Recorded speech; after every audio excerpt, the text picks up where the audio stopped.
What's going on? Welcome back to How's It Going to End, episode 14. I think I'm joined by the one and only Frank Alvarez from the Basement Yard. Once again, Frank, thank you for joining me for another Disney Plus Marvel finale. Oh, thank you. Thank you. I feel like I'm getting the call from Marvel and I love it because you know how I feel about my Marvel, my Kevin Feige, productions. Well, over the weekend, we had the Falcon and the Winter Soldier finale and a lot to talk about. I feel like I've been seeing personally like overwhelmingly positive or overwhelmingly mediocre reviews of it, being like it's all right or it's amazing. So I want to know immediate thoughts, just like after the episode finishes. What are you thinking?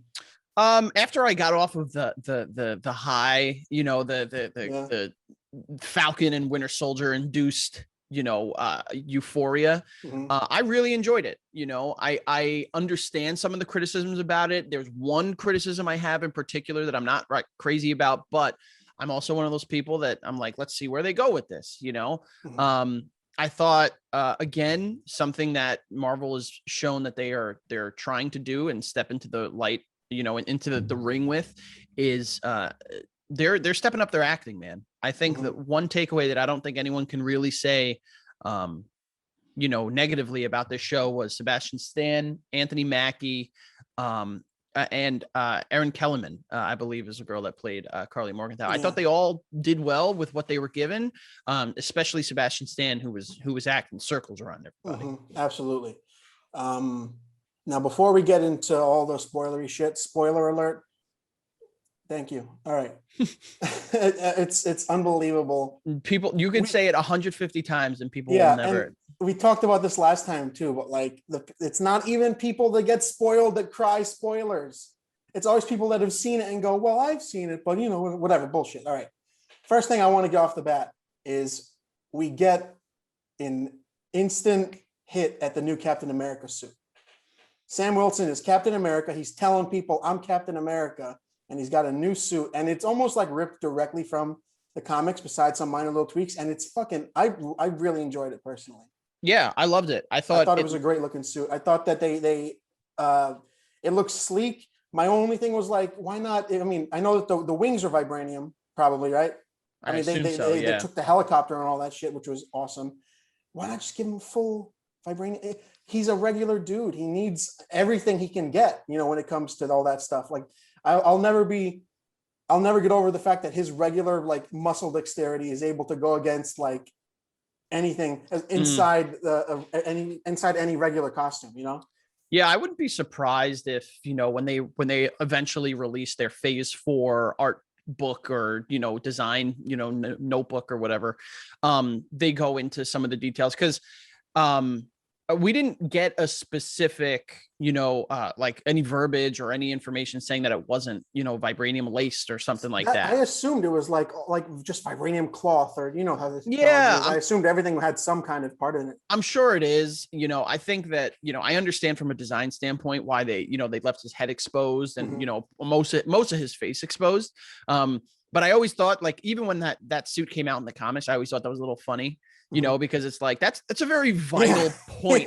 This in particular from here to here is a very, like, very, very, very vital point. He doesn't even have to get hit by anyone. He could like accidentally clip, like not fly as low as he should. And it takes his scalp off, but I thought, I got goosebumps and I got choked up the first time I saw that, because I thought, in addition to the imagery of a Black Captain America, I felt that it was pure. It looked clean. It looked, really well made. I know that basically Disney and Marvel have an unlimited bank account at this point in time. But it was nice to see that they kind of stuck to the comics with that. And realistically, I mean, it looked like what we assumed it would look like. I have no complaints about the way it looked. The one complaint I've been seeing is that it doesn't look like it fits him, which I would also argue fair. That for his Falcon suits, they always kind of seem top heavy. Like there's so much like room. Yeah, that's fair. I mean, for someone that has to be that aerodynamic, I don't know. Like, I am no scientist, and I'm not going to even try, but maybe there's some sort of like scientific reasoning, because like if you look at like base jumpers, their suits are kind of baggy, aren't they? And people that going to space, their suits are big and bulky. So maybe, I don't know, maybe there's a reason for that. I don't know it. Yeah. I thought that was great. And I love the utilization of the suit throughout, like when he's fighting Carly and he puts the wings into the concrete and it stabilizes him, or when the helicopter comes and it just clips right over the top of him. Mm-hmm. And I was like, that's going to be useful. The one thing also that I thought about was like, it kind of makes, I understand the shield is a symbol at this point, kind of makes the shield a little redundant. I think what we'll see with him is, a big part of the show was how the shield was being used, whether it be by John Walker or offensively or defensively. Exactly. Yeah. And I think that, for the most part, I mean, we saw a lot of, Steve Rogers using it defensively and as a projectile. I think in addition to the wings, we'll see some really cool stuff. And, with the jetpack and stuff like that. That's true. Yeah. I think the stunt coordinators did a pretty good job there in the series to show the diversity and how, Sam Wilson is going to be, I was going to say Falcon, but I guess he's Cap now. Yeah. How he's going to be using the shield going forward. And I think there's still a lot more to be seen. It looks like it's going to be pretty cool. A lot more to be seen in Captain America 4. Yeah. Which I don't know why it surprised me that it makes sense. When I heard I saw the announcement, I was like, yeah, Captain America would get his own movie, right? I mean, it's so funny because after WandaVision, they never announced a season 2 because we all knew she was going straight into Doctor Strange in the Multiverse of Madness. Yeah, exactly. And they were always like, everyone was asking like Falcon Winter Soldier 2, Captain America Winter Soldier, like where would that second season, go? And they were always like, maybe. So it makes sense that they said like, no, we're doing a movie instead. Yeah. And, I think that it was done really well because the story to how Sam has to accept that is perfect for a TV show. 6 hours of content, show that long drawn out process. Now he's in there, put him in a movie, give him a movie. Yeah. Now, when it comes to it was 6 episodes. That's interesting.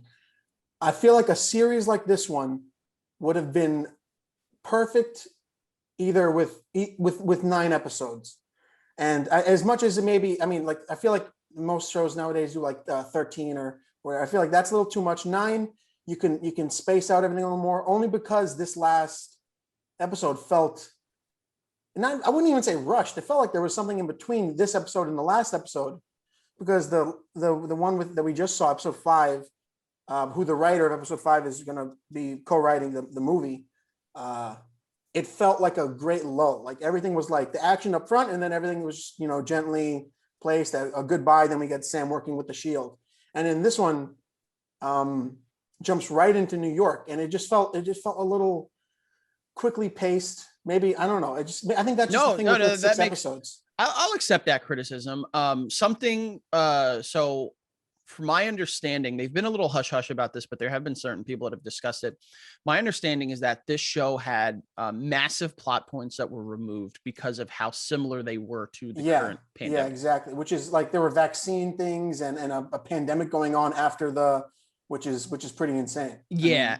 And I think, the show, a lot of people were criticizing the show because they felt it was too on the nose with some of the messaging and stuff like that. I personally disagree with it, but I guess I can, if it's your cup of tea, whatever. Yeah.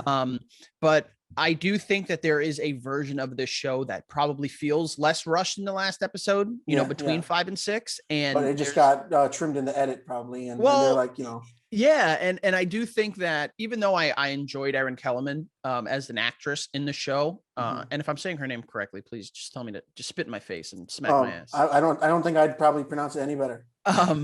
But I think that even though she had kind of I don't know if it's a reduced role, but it's a different role from what she probably originally had. I thought she did well, but the Flag Smashers as a whole, it seemed very, just kind of surface level into what they were getting into. But that's probably why it felt rushed, because there was a lot that was cut out and removed. Yeah. Meanwhile, so Falcon and Winter Soldier takes place 6 months after the events of Endgame.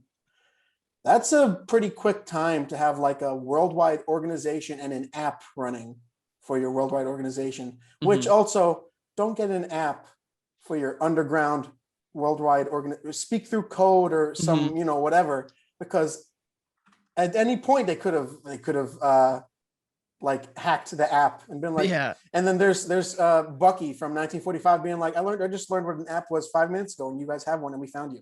Yeah, I mean, listen, it wasn't flawless, writing. I'll say that for sure, but I do think that the core parts of the show and the pieces they really wanted to do, they did well. We really went through. Oh yeah, when it's good, it's good in this show. There are several moments where it just seems like this is what defines the show. Like the moments where they're all working together, or that fight with Walker. Like that is the peak of the show, I think, to me. Stuff like that. I'm sure we'll get to it in a little bit, but Walker, in that last episode, I was not crazy about the direction in which they put him. They sent him. It seemed as if it was a little, I don't want to say forced, but it seemed like it didn't line up with where everyone else, like what everything else had, lined him up to be. Yeah. Because all of a sudden he's like wisecracking with Bucky, and they're like, all right, chum, like, let's do this together. He uses the Lincoln line or whatever. And then it didn't seem like it would be right. If you're going to go, this guy is out of his mind, batshit crazy, go full balls to the wall. See, that's the really interesting thing. I have that down too, is it seems like, so when it comes, I've been seeing this post everywhere. It's like, hate the character, love the actor. And then it's him up against like Umbridge from Harry Potter and a bunch of other evil motherfuckers. He's not necessarily, when we first meet him, he's a basic, regular, good guy. He's got good values. He wants to do stuff that's important. He's not like a snarky kind of, or under his breath, like they're going to like know who I am. He doesn't have any of those traits. So when it's interesting to see him like naturally develop that as Captain America, like, who I am, I'm Captain, like all that stuff happens. It seems like that would happen naturally.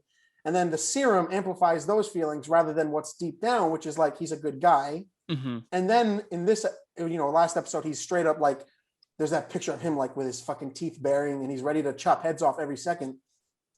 And now it's like, oh no, deep down he was a good guy. You're right. The direction seemed like we were either going to keep him good deep down the whole time, but corrupted, or corrupted, and then he turns out good in the end. It definitely did seem like a full stop when he pulls out the link. I like that moment too. It's the funny thing. He pulls out the Lincoln line. He's like, I don't like when you use that. Like, that's a great moment, but it's like, I don't like when you use that because 2 episodes ago you kind of chopped the motherfucker's head off, Yeah. And I think that if they had kind of framed him as, almost a victim of the Captain America, because the Shield, quote unquote, is kind of a character. Yeah, it's kind of a character in the show.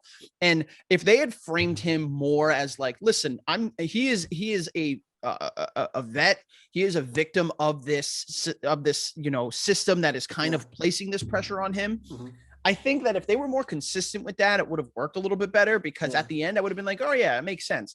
But they did. You were right. They put their toes in the water and they said, well, he's off the rails, and I wouldn't say they made him irredeemable at when he killed that flag smasher in Daylight, but it did, like, it seemed as if it was meant to be like, that's his big villain turn. That's a great point, because there is that whole idea of like the concept of how America treats its veterans, and which is like, hey, not well, if you didn't know. Surprise.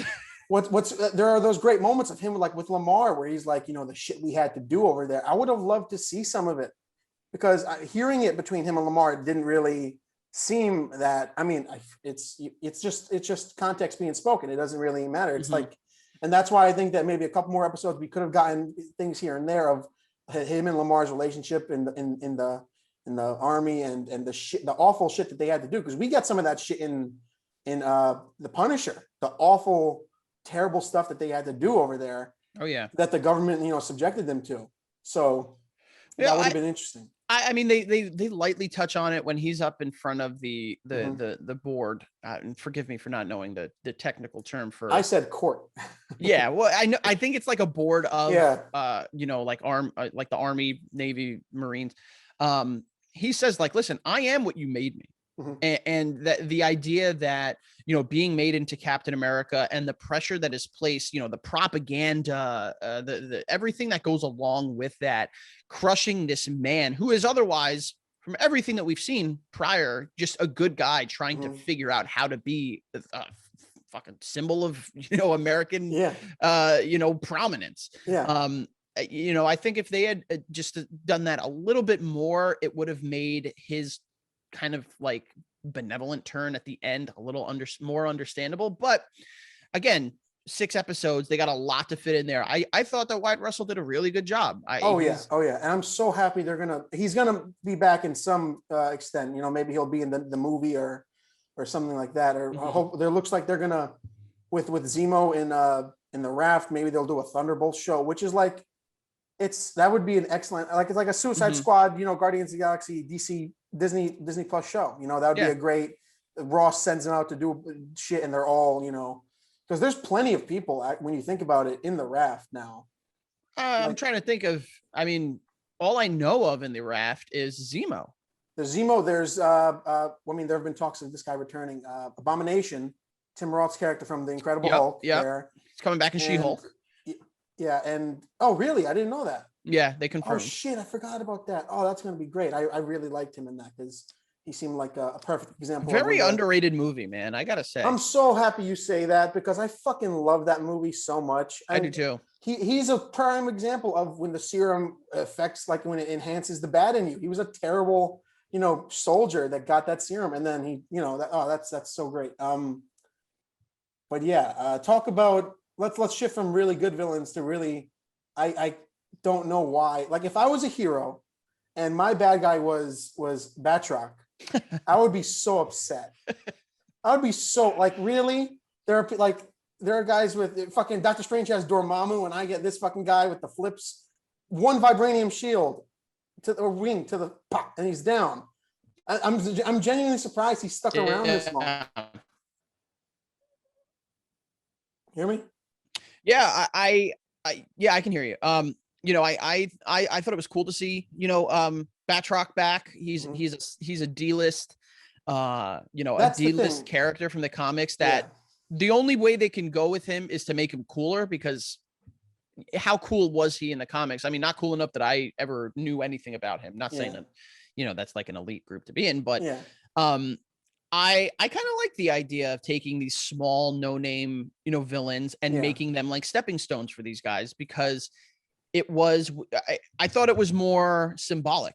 You know, we've seen Steve go against this guy toe to toe and beat him, you know, when in the modern day, and now we saw, you know, Sam kind of do the exact same thing. So personally, I didn't mind the inclusion of these, like, you know, it's the perfect, the show is a perfect outlet for that, to bring these, especially one like this, to bring these like more lower level or like underground characters to the show. It's just interesting that it's him to me. Like there are so many great mercenaries and characters to bring in. And it just, the one thing I do like about it is he does seem more like, since his whole thing is like mercenary or like, you know, terrorist organization type, it would seem more Captain America's lane, which makes sense. Yeah, but it's like, fuck, man, he can do flips. Just give him a good one. Yeah, just, you know? That's all you got to do. You literally just need to like throw him and like hurt his knees, and he's done. You know, you don't. He's already got the cauliflower ear. You know, it's like, come on, give him something. Yeah, absolutely. But I didn't mind it particularly. Okay, now what do you think? We're gonna talk the end credit scene because I just want to get that out of the way, and plus it has to do with the next topic. Sharon Carter, power broker. It seemed super obvious last episode, but I think a bunch of people still held out hope, like maybe she's a double agent in the Power Brokers group or some whatever. You know, what did you think about that? This was the part of the finale I wasn't crazy about. But like I said before, at this point, like, I trust Marvel. You know, whether it be naivete in putting my trust in Marvel, I do certainly trust them. I don't know where this will go. I know nothing about Sharon Carter in the comics, so I can't even sit there and say like it's going against who she is as a character.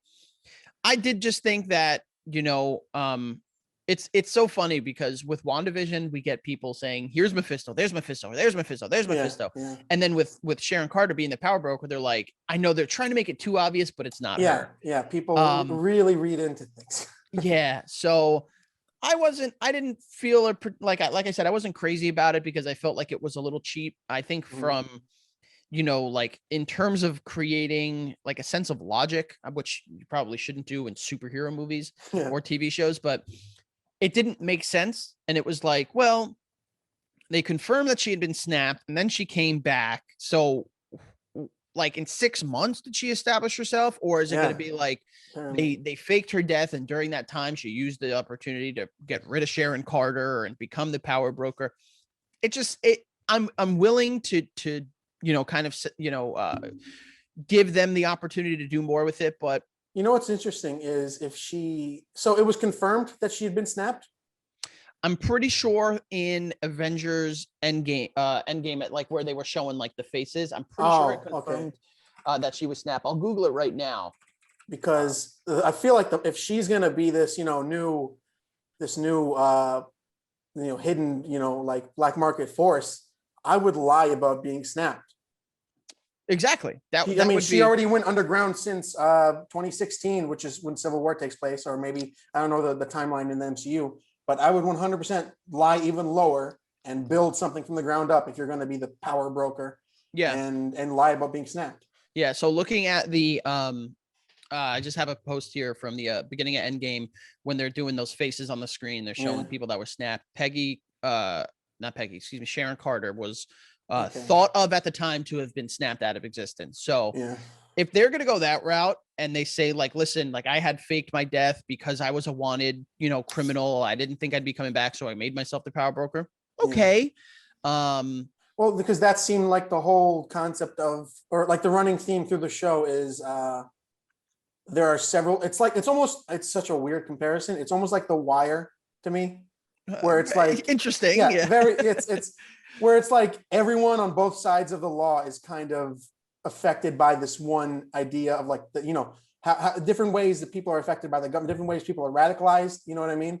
And it rings true to like today, because I think about today, like what young person now or isn't radicalized in their thinking about the way the world works. You know what I mean? Oh yeah.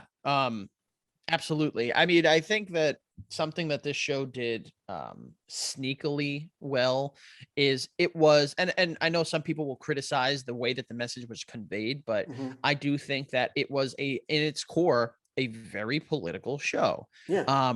That had flippy, punchy, flyy, strong people. But absolutely what you're saying and how like the both sides are affected. I think that's a really, really good point. Like I said, I wasn't crazy about it. I feel like at this point, and maybe this is how it is in the real world. I don't know, because I'm not an intelligence analyst, but it seems like anyone can just get into the US government and excuse me, I had to sneeze. I'm so sorry.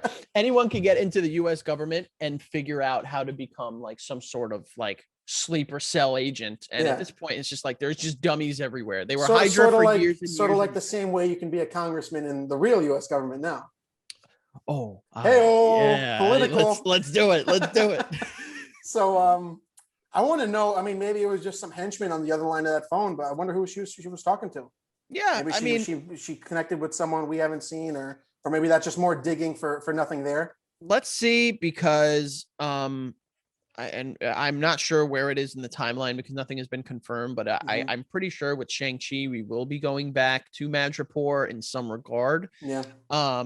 So let's see what they do with this. Again, I'm willing to, allow them to kind of do something. I know that they had, teased it years and years and years ago before it became Civil War, but Serpent Society, from my understanding, is a popular Captain America storyline that they might be able to use, the power broker in and stuff like that. So I wasn't crazy about the Sharon Carter thing. I think she was also just shoehorned in at random points, and let's see.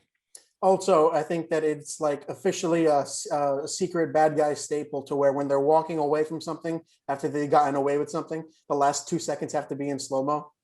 Yes, absolutely. Where it's like, yeah, we did it, and then And then they instantly make a phone call, like outside. She like walks out of this like courthouse, and she's like, and then okay. all it takes is for like the judge or whoever was there being like, "What'd you say?" They're like right outside. Just like follow her to walk her to her car, and like government secrets and weapons and other stuff. What'd you say? As soon as they get outside, they're like, "Guess what? We need to talk." It's like, dude, anyone in earshot would just be like, "Huh?" Yeah, you know. That's pretty interesting. So I think that if there's going to be, I feel like they've been talking more about there being a second season of this, and there's going to be Captain America 4. We'll see how these guys interlink. We got a last like a little kiss of goodbye from Zemo in this episode, which is by far my favorite part of the show. Which I such a surprising piece of the show to me is his inclusion, and then that little bit of like, no, say what you want about Zemo, he gets shit done. Even if he's in a cell and he makes his like 90-year-old like butler plant bombs, the poor old man had to get on his knees and put a bomb under this car or however they did it. and he's from far just like coldly like bomb, which I thought that was great. I thought it was nice. It was just a nice little last bit to get him in the raft, like hearing about it on a radio, which I'm surprised they gave him a radio. I feel like he can make something from that. He's smart enough. Yeah. And I thought that was a nice little goodbye.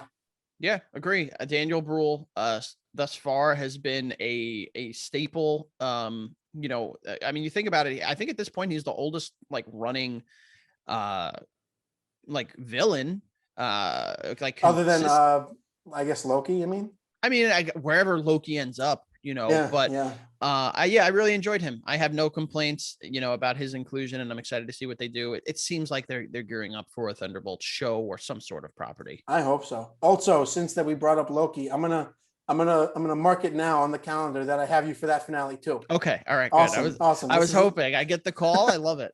All right, cool. What else was left? I thought that. So here's something that I thought was pretty funny is the show. Kind of like the end title crawl is Captain America and the Winter Soldier. Mm-hmm. And after this entire show and seeing what Bucky like kind of went through to get over the Winter Soldier, I'm kind of surprised that they still called it that they maybe, I mean, season 2 will probably be called Captain America and the Winter Soldier. Go with White Wolf, right? I would think it would just be Captain America and Bucky. You know, or because which you're right. It would be a great like that's what the comics were before he was Winter Soldier, like Captain America and Bucky, which would be great. But like he's got this new code name or whatever, which is kind of hilarious. But it just seems almost like, I don't know. It's weird to interpret it, but this is how I interpret. Like it's a little like insulting after everything he went through. Like literally the last thing he says to the old man whose son he killed is like, "That was the Winter Soldier. You know, I'm sorry," and all that. And he gets that closure, which is great, but it seems like a final little disconnect between him and the Winter Soldier being. Yeah, it's like those super hardos in our country that, you know, when someone decides that they want to transition from male to female or female to male or whatever, and they go from the name Robert to Stephanie. Yeah, I'll be like, all right, call me Stephanie now. And it's like, all right, Robert. You know, just like not giving them the opportunity. That's not giving them the opportunity. What's that term called? I think it's like dead naming or something. Something like that. You know, that's exactly what it's just. It seems like he went through enough to be like, maybe let's not call him that anymore. Yeah, you know? It's funny because like he'll be walking around and he'll be like, I'm no longer the Winter Soldier, you know, and someone just like pats him on the back, just like, all right, you know, WS or whatever they want to call him. I agree. I think that was funny. It seems like he can't go anywhere except Louisiana where people don't know him as the Winter Soldier. Yeah. Yeah. You know, and I thought that was great. He shows up to the cookout with a cake in sunglasses with his arm out, like he's not wearing a glove or anything. He's having a good fucking time. I can't even tell you how many like memes I've seen of that already. And it was like the gay uncle that shows up casually late to everything. It's like, man, that's awesome. I really like I don't know who, I guess who directed these episodes. I want to figure that out because I believe it's Carrie Skoglund and it was written by Malcolm Spellman. Yeah, Spellman. But I really like the montages of this show. It seemed really like full of character. There's that great shot of him talking with Sam's sister, and he's like got all the kids on his arm, and it's like you would having a guy like that do that if he's at your party. Come on, use that as strength, show off the metal arm a little bit. and it seems like he's happy to do so, which is a nice little character thing. Yeah, and I thought it was nice to, I'm not by any means comparing, people's pain and suffering through history, but I thought it was kind of cool to see this character who was a victim of, oppression of some sort, being able to find solace and comfort and family, in a place in Louisiana where traditionally, a majority Black community, unfortunately through history has been as a result of, whether any oppressive means. So I thought it was nice. I thought his arc, like I said, he acted his guts off this whole season, Sebastian Stan. And it was really, really, really nice to see him, get the spotlight. Yeah. Moving on to Isaiah, we get some, I mean, after everything he's fucking been through, some, I guess, sense of catharsis, with getting the branch off of the Captain America exhibit and the statue. And I paused on the plaque to read some of it. And it was basically like a recap of his mission and how it's kind of funny, like blatantly on the slab, it says like, the US government tried to erase him, which is pretty, it adds to the whole like complexity of the show, because up until this show, it seems like, we're seeing the perspective of Avengers fans in that universe being like, yeah, you go Captain America. And now we're seeing like regular people be like, yeah, the Avengers and the US government are kind of like not my thing, Yeah, I mean, who'd have thunk that, being honest about the sins of, the government's past might give some people a catharsis, and being honest and truthful in the way that certain people were treated might make people feel more heard and respected. I enjoyed that quite a bit. The messaging behind Isaiah Bradley's story, I enjoyed quite a bit because Tim, I don't know if it rang pretty resonant in the current world that we live in. Really? I don't know. I'm living such a great life. A little on the nose, But yeah, I have no complaints. I thought, boy, and I can't remember the actor's name at the moment, but I thought he did a great job. And seeing the interactions with him and Sam, I hope that they continue to do that. I really do. Yeah. And I like that it even when he was like back at his house, and talking with Sam, and Sam did that whole like that mini speech of I guess what his speech before was, which I want to talk about that after too, because I thought that was pretty interesting. And then Isaiah was like, you had me for a second there, and then to get pushed over that edge, to be shown like, hey, you're not erased. We're not gonna erase you. We're going to tell people about your, what happened to you, your story. And that seemed like a nice little way to end that little direction, I agree. I absolutely agree. And that speech that Cap gave was very much, it felt like there were parts of it where it seemed like, to me, it seemed a little naive in that it's not necessarily how things would work, but that not even on the fantasy line of or sci-fi line of how like the genre of the show is.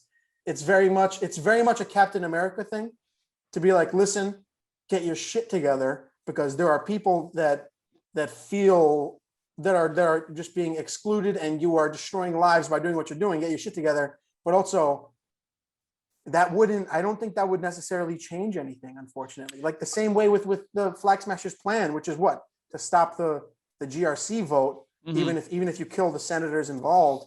I don't think that would necessarily put anything really to a halt, other than just cause, turmoil. You're not going to get an argument out of me. I think that it is a little naive to take something like that and be like, this is what people need to hear, because this is what will change the world. But at the same time, I think that given the like what the show is and what these movies are, which is a fantasy, I thought it was nice to see them kind of cross over into that political, spectrum a little bit. And I think the one point that really, really got me, because it was a beautiful speech. I thought it was really poignant. It was important.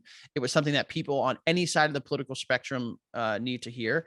But when he said, my superpower is hope, and believing we can make a difference, or something along those lines, I was like, yeah, absolutely. Yeah. The spirit of it was very resonant in like a lot. I mean, I'm sure there are a lot of people like now, even before hearing that, feeling this way about issues in the world today, you know? Yeah, and I to agree. see it be spoken out was definitely interesting. I agree. And I think that, yes, of course, it's a little, then all these political people were like, you know what, we're right. We're going to make a difference. That is obviously not how it works or how it will work. I mean, I would love that to be the case, whatever you agree with, I would hope that people can speak, and come to some sort of a consensus. But the unfortunate reality is that it's not. Mm-hmm. But at the same time, being able to imagine that one person's words can unite people, and in terms of being like not motivated by anything else, but just hope and good faith. Yeah. I like that a lot. Yeah. I enjoyed it too. What else? And I also thought, by the way, sorry, I don't mean to no cut you problem. off. I also thought it was pretty interesting. And I think it ties into, that cut storyline that we previously spoke about, where he said like the idea that, a series of events can wipe out half the Earth's population. And I was like, God damn, like that was like interesting that exactly. Kind of came, when it did, because of everything that we're facing with the COVID-19 ongoing pandemic. Yeah, exactly. It makes even more sense to think of like what the GRC is doing in the timeline, if at the same time there was also a pandemic going on. Yeah. Of people actually getting sick and dying, and them still wanting to force people out of where they lived. And one thing I really liked about this as a whole is they go into, I want to get bored by the complexity of having everyone brought back to existence, because WandaVision touches on like the insanity of it, of in the moment being like brought back to existence. And in this, they go through, I want to hear about the red tape of being like, yeah, I am in a home now and someone just showed up in my home and it was theirs 5 years ago. Where am I supposed to go now? Where do they go? I agree. That seems like a really, because I mean, to get these two examples of what happens after everyone being snapped back, after the Spider-Man Far From Home example of it being like, yeah, everyone's back, we were playing basketball and now we're back in the gym or whatever the fuck. Show me the people on a plane. Yeah. Showing up back in the air and then falling, or someone in traffic and then they're gone and then they just show up and then like, there's such a grimy, like awful part to this idea that I really want them to go more into, And I think we will continue to see that, because there is a lot there. And what I'm also interested in seeing is the time in between, and rumors are pointing toward Shang Chi taking place in between that 5-year gap. I would like to see that. That's so fucking cool. I hope so. Oh shit. I would like to see, what happens in between them, because, when you think of half the world or universe or galaxy, whatever is population, there is a lack of leadership, there is power control, there is, a lack of appropriate funding, or there's too much, I mean, think about it, half the people in the world, their bank accounts still exist, inflation, like stuff like that is something, that I'm interested in seeing, and all signs point toward the fact that they will be exploring that to a certain extent. I don't think we'll see that in Loki. Because that's going to be that's all detached, isn't it? Yeah, it's all in its own little microcosm. Yeah. But I agree. I'm excited to see what they do with that. Yeah. I think that's pretty much all my stuff on this, man. Do you have? If you could, I know you probably hate this, idea of giving things ratings, but give me a 1 through 5. You can go decimal points. Yeah. On the last episode and then the season as a whole. Okay. Well, here's the thing: is I used to do ratings on things, but people got so hung up on the fucking number. I know. Remove yourself from the number, and like I would write full reviews on Instagram in the slide post, like full paragraphs, and people would get so upset because you gave this a 6 and that a 7. Like, think further from that. When I think about this episode, it's probably 1 to 5. I'm probably giving it maybe a 3.5. Okay, that's the episode. Yeah, the good parts of it are great. There are some parts where I felt like, the directions were a little here all over the place or a little unsatisfied in some moments, but otherwise, solid 3.5. The show as a whole, probably a 4.5. Okay. Yeah, I would say it's pretty strong. I mean, if you think about it, like with the last 5 episodes really had a good momentum build. And you mean after the first episode? There's only 6. Yeah. No, 1 to 5. Gotcha. Oh, okay. All right. Gotcha. The Before the 6th. Yeah, sorry. The 1 to 5 seemed like a really good kind of momentum build, and then it felt like a after the climax situation of in the 5th episode. Okay. And then the 6th definitely was yeah. What okay. about you? I would say last episode I'd give it I would say a 4.4 personally. I enjoyed it. I like the messaging. I understand some of the things that felt a little rushed, but for me they worked. And overall I would say overall I'd give it a 4.2. There were certain points where they were like episodes were top heavy, start heavy, or they were end heavy. I thought it was a really, really good show. Not perfect by any means. They did things that I'm excited to see what happens, and they did other things where I was like, whatever. What's your favorite episode? Because I think I have a solid favorite that I could probably rewatch a couple times without getting bored. I would say the one with the again, spoiler, the one with the Dora Milaje fight. Yeah, absolutely. Is oh my goodness. There are so many great components to that episode. Starting off with the Dora Milaje talking with Bucky and having them return around the end and fighting. Also, I think that's where we get the most complex version of John Walker. Yep. Where he's a good guy. He's got good intentions, but he's having a fucking time living up to this Captain America name and using the shield and having it climax with him. Now, did you think he chopped the guy's head off? I don't know. I've heard mixed things. I thought he chopped his head off. He might have, which I think that would be pretty cool. Yeah, in some right in some of the framing, like you can, there's someone who's saying he caved the chest in, but there's a shot where the guy's head, or like from his neck up, is just covered by like a chunk of like rock or whatever, and that would be fucking insane. Well, if you want me to get into the science behind it, I didn't see any arterial spurts of blood upon anyone or the surround. There would be more CG blood on that shield if you chopped the head off. If you went for the neck, I mean the jugular and stuff like, or what is it? The jugular and the carotid artery or something like that. But fucking insane. Could you that's like global fucking police brutality. And don't get me started. I know, right? It's awful, but I have to. Don't get me started. Such a U.S. soldier, not even a U.S. soldier, the embodiment of America in another country, beheading like a whatever. Even if you want to call him a terrorist, like just beheading somebody. It could have been beheading the Red Skull, but like the act of using the shield in that much of an offensive manner is insane.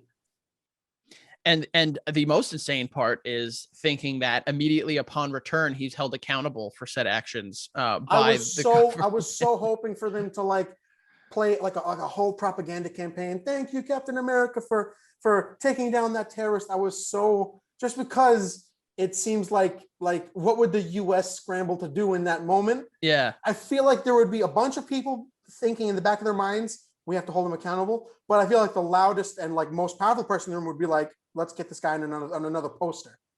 Fair. I mean, I think, in terms of, if we're looking at, liberal and conservatism in the real world, it always seems like the liberal points are the loudest because of the outlets and social media and how social media is predominantly, very liberal mentality. But yeah, I wasn't shocked they didn't do that, because that would have been a little too, certain people would have been a little offended by that. But I thought that was the funniest part. And I was like, oh yeah, they're not gonna do that. That would be fucking crazy though. Yeah. What else were you gonna say? I think that's all I got on this. It was great show. Yeah, I agree. Tim, I know you also want to talk about some Oscar stuff, but before we head out, but there is one thing I need to ask you. Sure. Because I haven't seen any, and you might have posted about it, but I haven't seen any posts about it on the spot. I'm asking you, have you watched Mortal Kombat? Not yet, no. Okay. Have you? Yeah. Thumbs up or thumbs down? Distill all your thoughts, because I'm hearing so many complex ideas on this one. Distill it down to a thumbs up or a thumbs down. I'm forcing you to do that right now. That's all you want right now? I mean, I also don't care about spoilers, but you know. I mean, I'm not going to spoil anything. Yeah. I will say this. I am I've tweeted about this. I'm a huge fan of the games. Yeah. Huge fan of the lore. Big time. I would read the wiki pages or whatever for hours at points about random characters. I could not have imagined a bigger piece of shit.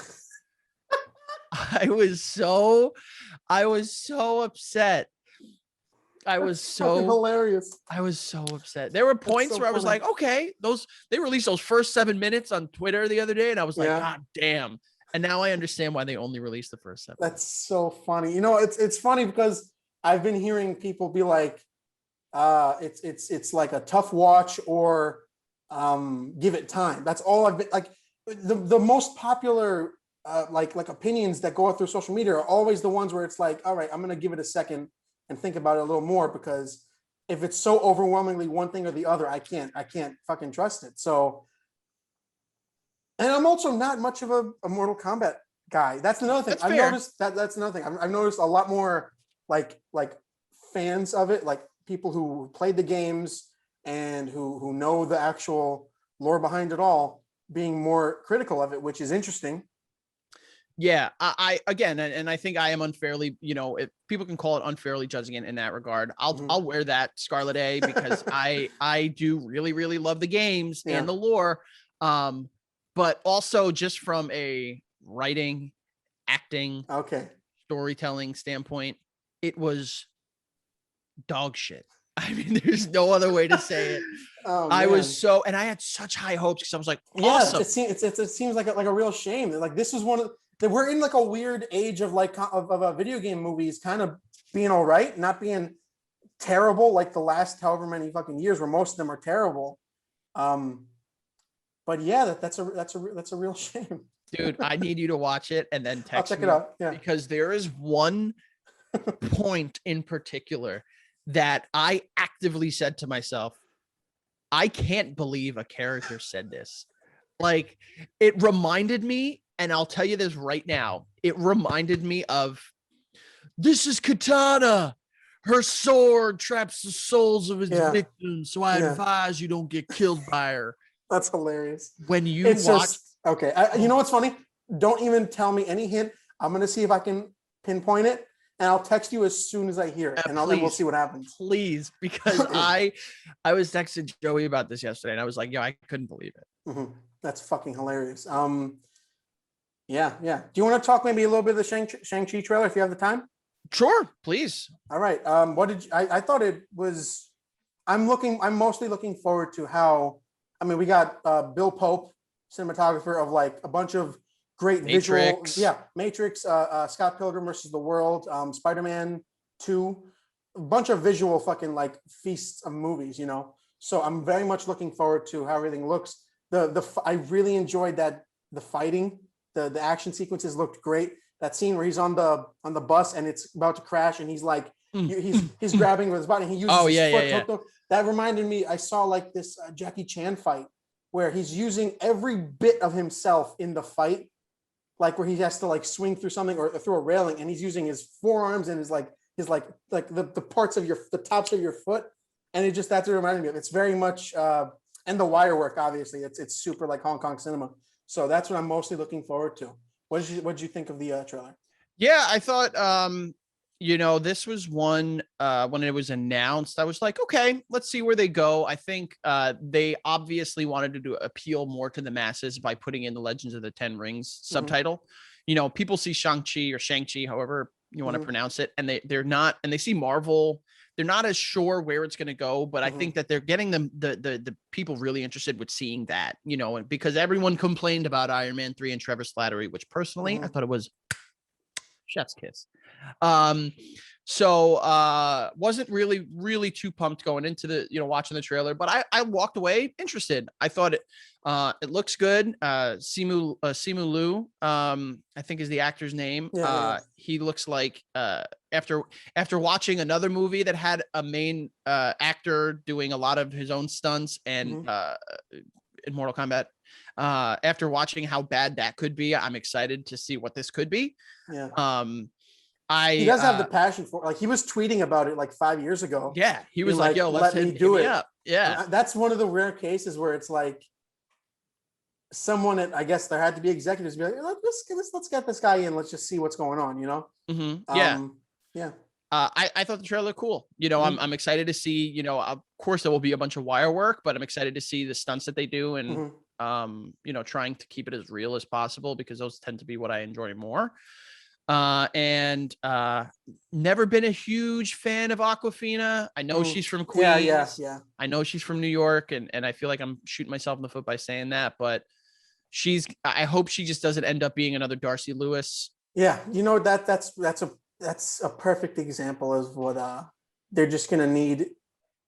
It's funny. She was great in The Farewell. Have you seen The Farewell? I haven't seen it yet. I heard she was really good. She was really good in that, and I think that when you're in a movie like that, it gives you the opportunity to do a bunch of things. But it does seem like for this one, they're like, okay, we need someone to we need a funny friend to stick around and be funny, which is like, let's get a comedic actress to do that.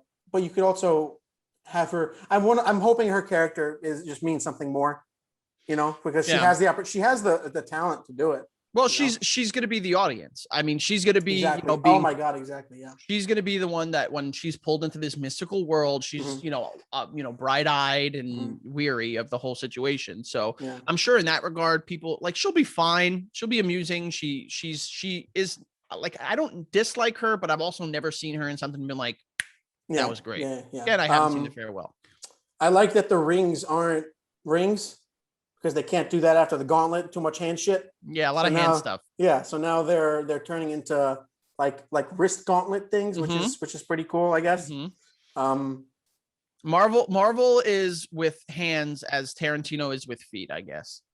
That's pretty. Yeah, it's a lot of hand shit. A lot of hand stuff. There's hammers. There's rings. Yeah. Oh shit! Like there's Thor's hammer. Then there's another axe type hammer. Yeah. There's palm, blaster. Repulsors. Yeah, a lot of hand shit. Kevin Feige likes his hands. What if it was really that? What if it was like deep down, I got to see some more fucking hands? Just like, yeah. Close up on the hands. Let me see the hands. Because that's great. Tarantino, he's absolutely like, all right, man. Yeah. Let's see those souls, bud. Okay. First off, really good Tarantino, and not even jokey. That's you got the high pitched energy of him. Yeah. Really I want to see some of those souls and those toes, man. And the only difference between that and the hand stuff of Marvel is we know he's doing that when he's writing his movies. And we know he's going, get those fucking feet in there, Well, we also know on the back end, he's being like, all right, I'm going to go to the bathroom. I'll be right back. Oh, God. Oh, all right. Yeah. He's coming back. That's hilarious. But yeah, I'm looking forward to, I'm mostly just looking forward to the same way I was for Black Panther, even though I don't think Black Panther is that great of a film. Great performance is not that great of a film, is just branching out, that you're having a majority Asian cast taking place in this world with it looks like that's the actual I forgot the fucking guy's name, the villain. Mandarin. Yeah, it looks like that's actually him, and I'm excited that that's one of the first things in Iron Man. The first Iron Man is the 10 ring symbol around there. So it's like it's fun. It's really I'm looking forward to dipping into that unknown part of the MCU. And again, I think if they do go the route of it being in between the time where people were blipped or snapped or whatever out of existence, I'm interested to see, if it has to do with a power grab, if it has to do with the Mandarin being like, hey, half my army's gone. I need my best warrior, which it seems like is Shang Chi. Yeah. All right. Yeah. You want to move on to Oscar shit? Let's do it, baby. All right. Have you seen all the movies up for Best Picture? Not all of them. Looking at the list right now, I've seen about half of Nomadland. Promising Young Woman. Tried to get through Mank. Spoiler, couldn't. Really? Yeah. Oh. And then I don't think anyone has seen The Father. And no, that's I haven't seen it. I haven't been able to watch anything else. New house. I got a baby. Yeah. No, I get it. Come on, cut me some slack. No, I mean, I haven't seen them all either. I haven't seen. Only thing I keep hearing is that The Father is really good. But Yeah, that's pretty much it. What about who do you have for best actor? Got a lot of history making shit going on in this Oscar season. Yeah, I mean, I think it's the writing seems to be on the wall with, going for Chadwick Boseman for a posthumous Oscar. My understanding is he did incredible in that movie. I saw bits and pieces of it. Unfortunately, haven't been able to finish it. Yeah. And it seems like that's what they're going to do, because also, like, listen, this guy obviously, unfortunately, is not going to get another shot. Just give it to him. Yeah.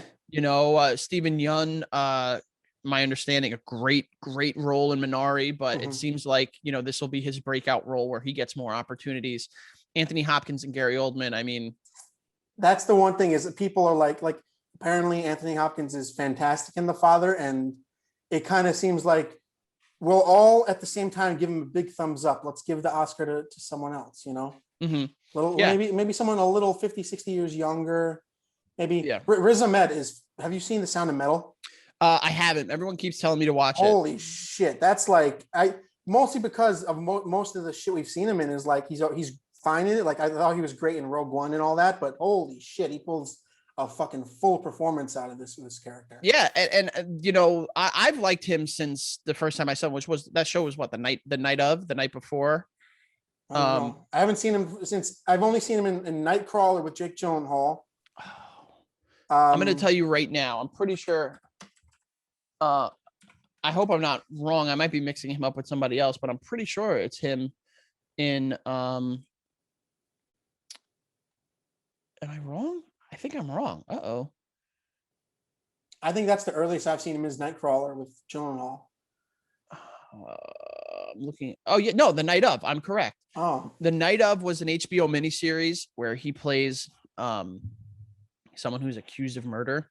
It's on HBO. If you guys haven't seen it, please watch it. I thought he was outstanding in that show. I need to check that out. Yeah. I'm also kind of rooting for Stephen Yeun. Yeah. I'm no longer a big fan of The Walking Dead, but I really like those first few seasons. He was fantastic on The Walking Dead. I don't think you could have, like, if you saw like 100 people to cast Glenn, because have you read the Walking Dead comics too? Mm-hmm. Or I was like religiously, I got the compendiums for my birthday. I would bring them to school, the thick ass, like 150 issue compendiums. And I was obsessed with the comics. And then to see those castings in the show, like fantastic. Yeah. So, and I haven't seen him in a lot of other things other than that, I think. So to see him in Minari is so good, by the way, too. That's such a, like an immigrant family's tale in America. Oh my, it's these are like most of the movies up for Best Picture are movies that I have to like psych myself up to watch because they're so like emotionally exhausting. Yeah, and that's the thing is every year, I always say eventually I get around to watching all of the Oscar, Best Picture picks, but some of them are tough. Yeah, some of them are tough to get through. Yeah, it seems like everyone this year is like a Manchester by the Sea type movie. Have you seen that? No, that one I just like I'm always saying like I'll always get around to it. Yeah. And I'm not a big Casey Affleck fan. That movie, it feels like it's 6 hours long and people are just making you sad the whole time. It's just that. It's good, but it's like you're gonna get out of there fucking like with bags under your eyes, Yeah, I agree. Yeah, but I think posthumously it goes to Chadwick Boseman. Yeah. I mean, and people are going like he's just, I've seen this comment 1,000 fucking times, but he's just gonna get it because he died. And I think that even if he hadn't died, which is like did a great job. Yeah, fantastic fucking job in that. He pulls every kind of, he's so fucking talented, and he was only 43 or something. Jesus Christ. Dude, unbelievable. Few celebrities and musicians have passed away that have like moved me, and that was one of them because there's like God Almighty, the amount of talent packed into that, and like forget about Black Panther and forget about the Marvel stuff. I mean, everything this man did was role he above did average. It was above average, and he didn't do like. He did hard roles. He did genuine like not only he did like a bunch of real people. He did Thurgood Marshall. He did Jackie Robinson and who's the come on get up I forgot what's his name. I forgot his name. Come on, you got it. Is it another Jackie? Come on, Jack. I don't know. The last name is gone. I have nothing in my head. I'm not gonna tell you. I'm gonna let you figure this out. I'm fucking Googling this shit now. Don't you dare. I have to. It's all I have left. This is great silence for a fucking podcast too. Me Googling this I mean, shit. you could do it. I don't think if you sat there and you really tried. I'll give you a hint. Okay. I think it's like it's one of those Jackie John. You stupid motherfucker. It's James. James Brown. I'm gonna fucking delete my Instagram and everything now. Jesus Christ. There you go. James Brown. Yes. But yes, he's done like really, really, really intense roles. I mean, the life and times of James Brown ain't easy to do, you know. So he had so much talent, and it was so heartbreaking to see him go. Yeah, it was. That's so it's 100% like earned if he gets this too. And it's very much like, I mean, with Heath Ledger's fucking posthumous Oscar as the Joker, like watch that movie and tell me he got that Oscar because he died that year. Like, try it out. I say it. It's fucking impossible. It was just a great performance. Yeah. Best actress. I know this one. It's Andra Day in the United States versus Billie Holiday. We have Viola Davis in Mom Rainey's Black Bottom. We have Vanessa Kirby in Pieces of a Woman. We have Carey Mulligan in A Promising Young Woman. And we have one more. What was the last one? Frances McDormand in Nomadland. Yeah. You said Viola Davis, right? Yeah. Okay. I can watch Frances McDormand probably just eat cereal. And I would love her in it. She's fucking amazing in anything, whether it's like, Coen Brothers or Wes Anderson comedy, or like genuine Three Billboards Outside Ebbing, Missouri, or Nomadland. Unbelievable in everything. Yeah, I thought that, personally, the way there was no story to Nomadland, and that's why I really, really couldn't get into it. But I will say that Frances McDormand as the actress, as the driving force behind that movie, she did a good job. I would love to see Carey Mulligan win, but I don't think that's going to happen, just because that movie is pretty divisive. Yep. And the Academy seems to go with safer picks than something like that. So I wouldn't be surprised if Frances McDormand takes this, or Viola Davis. That was one hell of a performance as well. Oh yeah. Holy shit. So don't be shocked if Frances McDormand walks away with her third Oscar? I think it's going to be her third. After, did she get anything for Three Billboards, Fargo, and Fargo, and this, yeah. I mean, what's funny is it took a pandemic for to get not only one of the most the widest array of women and people of color in this Oscar season. So much history being made this season with directors and with actresses and actors, with Steven Yeun and Riz Ahmed. And what's funny? I saw someone being like, did you know that this Oscar season, Anthony Hopkins is the oldest person to ever be nominated for an Oscar? Yeah, no shit. I was like, one, no shit. Two, that's on the back end of the history being made this Oscar season. Yeah, I mean, it's like he would be the oldest, and no matter who was nominated, I'm pretty sure this man is 100 years old. Yeah. So it could have been him, Morgan Freeman, Harrison Ford, and he'd still be the oldest. It doesn't matter. Yeah. That's pretty crazy. Yeah. But yeah, I mean, I'm gonna try and live Instagram that tonight.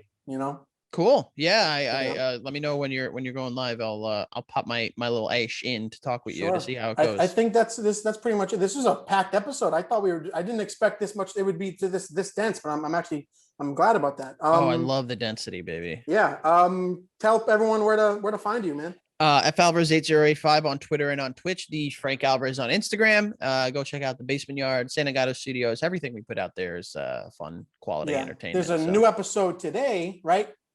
Mondays are our episodes. Is today Sunday? Today is Sunday, yeah. I thought it was Monday. Okay. Well, so then welcome to the club. I'm all fucked up. I know, right? Too. Yeah, but I have no reason to be fucked up. You have every reason to not know what day it is. We all got a reason to be fucked up. Yeah, I guess. I'm going to be putting this up tomorrow. So new episode today through the magic of the internet. Oh yeah. Technically you're right. Today. Yeah. when this goes out. Oh yeah, this is all a joke. Today is Monday, right? Yeah, today is Monday. Yeah. But yeah, follow the podcast on Spotify, Apple Podcasts, and on YouTube, my YouTube channel, Comedian of Cinema, and follow me on Instagram at Comedian of Cinema. That's pretty much it. That's it. Thank you guys, and boom.